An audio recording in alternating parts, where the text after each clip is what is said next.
welcome back. Now, today marks World Handwriting Day, but how much does that give away about our personalities? Well, Laura is joining us from home today, and also on the line is graphologist Emma Bache, author of Reading Between the Lines, What Your Handwriting Says About You. Good morning to you both, ladies. Morning, Anna. Morning. Hi. Morning, Emma. Welcome from home, Laura. Emma, let me go to you first and find out what handwriting really says about us and how the analysis actually works. Right, well, I've been a graphologist for over 30 years, which is quite frightening for me to think about it. But it's the study of handwriting, graphology, is I'm looking at the personality of the writer, and I can detect all sorts of things that just by meeting the person or looking at them, you would never discover. So I'm really looking at their personality and their character. And most of that is really innate within them, and that it has come from their childhood. But also, when I'm looking at handwriting, it is how they are at that particular time. So it will be overplayed by the person they're writing to, or what's going on in their lives, whether they're tired, or whether they're happy, or maybe not so happy, or what's just happening to them. And graphology itself is a very ancient imperfect science, I would say. It's half an art and it's half a science. And the Italians vie with the Germans as to whether they were the first graphologists. But there is a graphological analysis of Julius Caesar, and we think that's probably the first time somebody has attributed certain handwriting traits to character. So it's such an unusual and fascinating career, Emma, to have. Can you tell the difference between the handwriting of men and women? Well, absolutely not. And in fact, there are only three things that I really can't tell with handwriting, and that is the sex of the person, whether they're male or female, whether they're right or left-handed, or how old they are. That's very interesting, Emma. I wondered, you know, when we learn joint writing as children, as my children are at the moment, and you're so careful and everything is quite perfect, and then you move on in life, and certainly with the advancement of technology, we use our handwriting skills a lot less.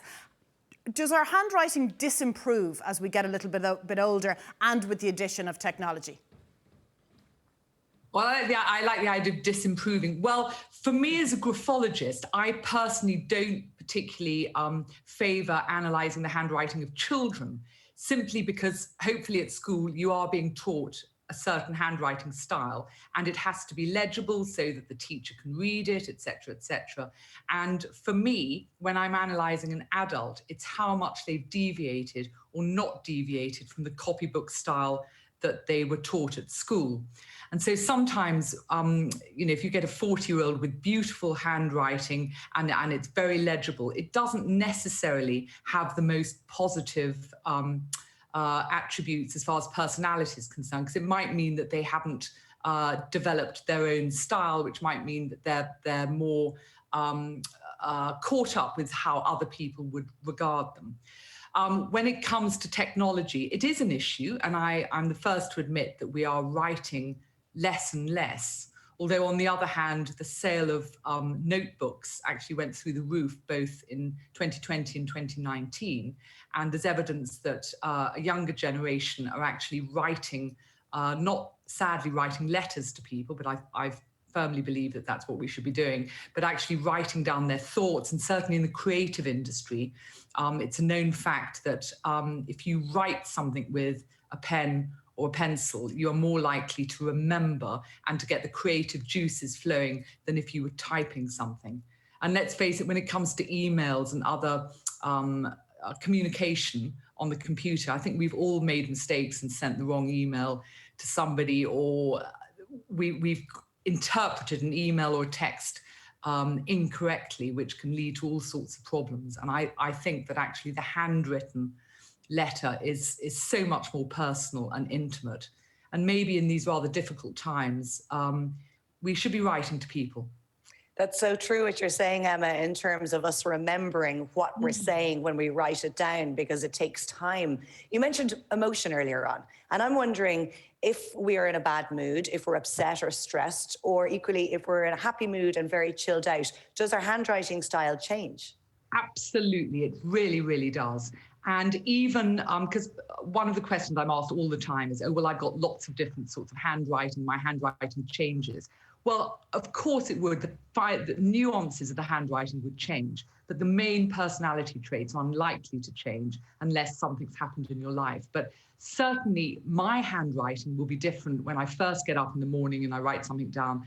And then 12 hours later, when I'm tired, it would show, or even just one glass of wine would might relax the handwriting so much that, you know, but I can tell, luckily I can tell the difference between somebody who's just had one glass of wine and somebody who's completely inebriated.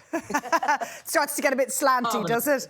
Emma, let's go and look at some concrete examples here. Of course, we've all been watching the events stateside this week. President Joe Biden's handwriting. Let's have a look at that and give us your analysis of what that tells you about the man. Well, Biden's interesting because we all had our take on Trump, but this is new and totally new person. We don't know much about him. This sample was from 2013, so it was a little while ago. But can you see that even though we're only looking at a flat image, that the pressure is quite strong on the paper? This is somebody who's very determined. They've got a lot of physical energy, but there's also rather a lot of irregularity with the slant, a little bit to the right, a little bit to the left, and even the size of the smaller letters are very irregular, which means there's a little bit of signs of aging, normal signs of aging happening there. But also he can be slightly moody. He's very determined. He's very ambitious. Look at those large loops on the Ds. Can you see with had and would that he is actually very emotional, but he's, I think, rather more aggressive in a determined way than perhaps he comes across on the television. If you look at his signature with the Joe Biden, the J is a very, very straight horizontal line. So he's somebody who knows what he wants. He's stubborn and he'll get it. But there's a sensuality to the writing as well, which he shares with Trump. Hopefully not in exactly the same way, but he enjoys the good things in life. Okay, well, Laura and I are now on tender hooks here. Sorry to interrupt you, Laura. Just before we run out of time, we have Laura's handwriting and my handwriting. So we're very interested to know what you think of this. Here's Laura's. What are your thoughts, Emma?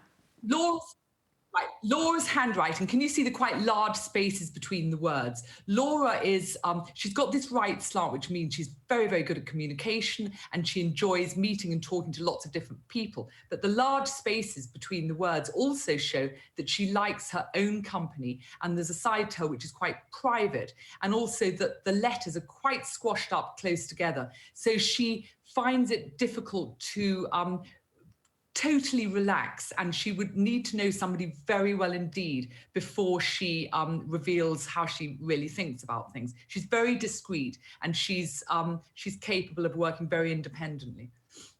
Oh, all very true, Laura. Maybe, Anna. Would that be fair, Laura? Yeah. I think so. I think as an only child, you're used to your own company. So I never noticed the spacing was particularly large before until you pointed it out, actually. It's very interesting, but isn't it? that makes you very practical. Right, Anna, can you see actually the letters are a bit slightly smaller space there? You've got a looser style. There's a great sense of humor here, but also you're very emotional, very sensitive. There's many more curves rather than angles, and you would be very sensitive, I think, to criticism.